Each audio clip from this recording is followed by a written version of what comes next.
আমরা বেশিরভাগ মানুষ, শতকরা হয়তো 90%-এরও বেশি মানুষ, আমরা যারা রোজা রাখি, আমরা শুধুমাত্র পেটের রোজা করি।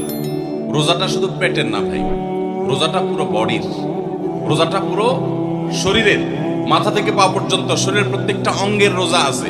আমরা শুধু পান বা আহার থেকে, যৌনাচার থেকে বিরত থাকাটাকে রোজা মনে করি।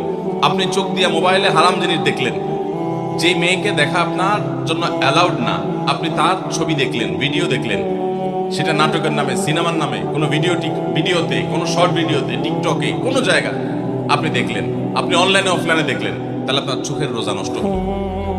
আপনার হাতের রোজা নষ্ট হবে যদি হাত দিয়ে কোনো গুনাহের কাজ করেন। পাও দিয়ে যদি কোনো অন্যায়ের পথে যান, পায়ের রোজা নষ্ট হবে।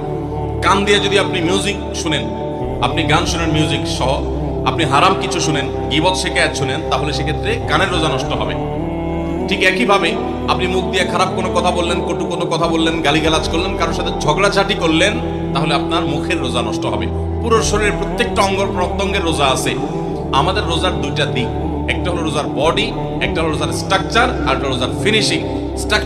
স্ট্রাকচারটা দাঁড়াবে, আপনি সবে সাদিক থেকে নিয়ে সাহারি থেকে নিয়ে ইফতারি পর্যন্ত আপনি কিছু পান করলেন না, আহার করলেন না, এবং যৌনাচার থেকে বিরত থাকলেন, বৈধ সেটা থেকেও বিরত থাকলেন, তাহলে আপনার রোজার স্ট্রাকচারটা দাঁড়িয়ে গেল।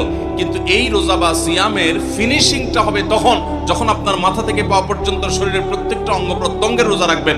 শরীরের প্রত্যেকটা অঙ্গ প্রত্যঙ্গ যখন আপনি গুনাহ থেকে বাঁচাবেন, তখন আপনার রোজাটা পূর্ণতা পাবে।